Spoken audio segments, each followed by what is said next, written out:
औ आं कारिगावनि माबा हाल्दिबारिनि आं बिनिनो हिनजाव। औ बिजामादै सासे मोनबाय, फिसा हौवा सानै, फिसा हिनजाव सानैमोन नालाय, सासे बिजामादै मोनबाय आरो देरसिना। दा साथाम दङ आरो।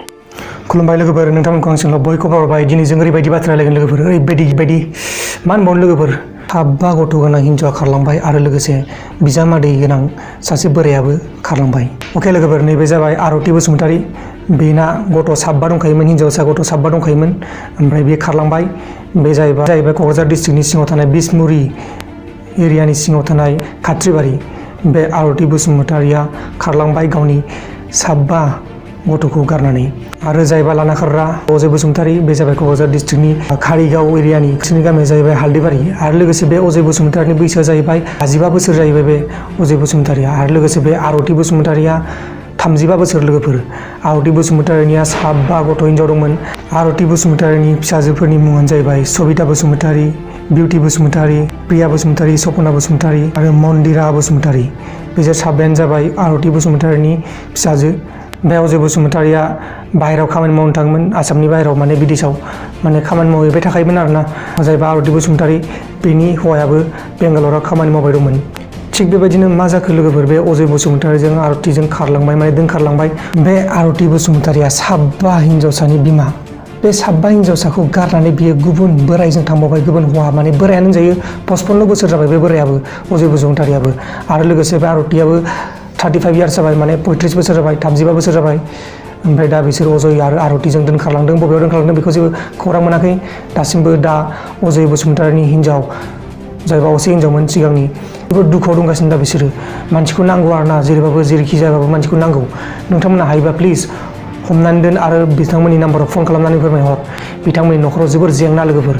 आरति बसुमतारीनियाबो साबा हिनजाव गथ' दं आरो अजय बसुमतारीनियाबो साब्रै आरो बिजामादैबो मोनबावबाय बे अजय बसुमतारीया। आरो लोगोसे बेनि बैसोआबो जाहैबाय 55 बोसोर जाबाय। आसरित ना लोगोफोर। दा जियानो जादोंला लोगोफोर, नोंथांमोना बे आरति बसुमतारी आरो अजय बसुमतारीखौ, बे साब्रै गथ'नि बिफा, साबा गथ'नि बिमा, बेसोरखौ नोंथांमोना नुदोंब्ला प्लिज हमनानै दोन। बेंगालराव थांनो हागौ, बा केरेलायाव थांनो हागौ, बा चेन्नाइआव थांनो हागौ, बा महाराष्ट्रआव थांनो हागौ, बा आसामनि बाहेरायाव थांनो हागौ आरोना। दा नोंथांमोना जेरैखि जाया नोंथांमोना बे मानसिखौ नुयोब्ला हमनानै दोन। आरो लोगोफोर, नोंथांमोना प्लिज बे भिडिअखौ गासिनोबो सेयार खालाम। नोंथांमोना सासेनो खालामबाबो जागोन, गासिनोबो सेयार खालाम। ओरैबायदि माने दुखुनांथाव बिथांमोननि गथ'फोरा सानफ्रामबो गाबो, गावनि बिमाखौ गोसोखांनानै सानफ्रामबो गाबो लोगोफोर, बिथांमोननि गथ'आ। आसरित ना लोगोफोर। आरो जायबा बे अजय बसुमतारी, बेलाय मा बेबायदिनो गोबां जाथाय जागासिनो जोंनि बे बड'लेण्डआव। बबेनि बारा बबेखिजा फैखो, बबेनि बारा बबेखि खारलांखो, बबेनिफ्राय बारहुंखा फैगासिनो जोंनि बे बड'लेण्डआव, जेबो हमनानै मोना लोगोफोर। सानफ्रामबो खारनाय। साबा गथ'आ जाहैबाय आरति बसुमतारीनि। जोबोर अन्थाव बाथावनि। माबायदि बिमा बियो, एफाबायदि अगियान बिमा, आसरित मा जातनि बिमालै बेलाय। आरो नोंथांमोना बे अजय बसुमतारी आरो आरति बसुमतारीखौ नोंथांमोना नुदोंब्ला थाबैनो फोरमायहर लोगोफोर। बे फन नाम्बारफोराव थाबैनो फन हरनानै फोरमायहर। बिथांमोना थाबैनो लायनो थांगोन। जेसेबां हागौ एसेबांनो सेयार खालाम बे भिडिअखौ गासिबनोबो लोगोफोर, गासिबनोबो। सासेनोबो नङाबा सासेनो सेयार खालाम, अब्लानो बे आरति बसुमतारी आरो अजय बसुमतारीखौ मोननो हागोन। सानफ्रामबो खारनाय, सानफ्रामबो दोनखारलायनाय बायदिसिना जाथाय जाबाय थायो जोंनि बे बड'लेण्डआव। दा अजय बसुमतारी आरो आरति बसुमतारीमोननि न'खरनिया जोबोर दुखु, माने ओरैबायदि दुखु, फोरमायस' हायै दुखु लोगोफोर। अके गाइस, दिनै भिडिअ बेखिनियावनो जोबनाय जाबाय। जुदि नोंथांमोना भिडिअखौ मोजां मोनदों लाइक खालामदो, आरो जुदि नोंथांमोना भिडिअखौ मोजां मोनाखै डिसलाइक खालामदो। गुबुन मोनसे गोदान भिडिअनि गेजेराव थाबैनो लोगो मोनगोन नोंथांमोनखौ। बेसेबां हागौ एसेबांनो सेयार खालाम लोगोफोर बे भिडिअखौ, जाहाथे बे अजय बसुमतारी आरो आरति बसुमतारीखौ मोनो। अब्ला बाय बाय लोगोफोर, बाय।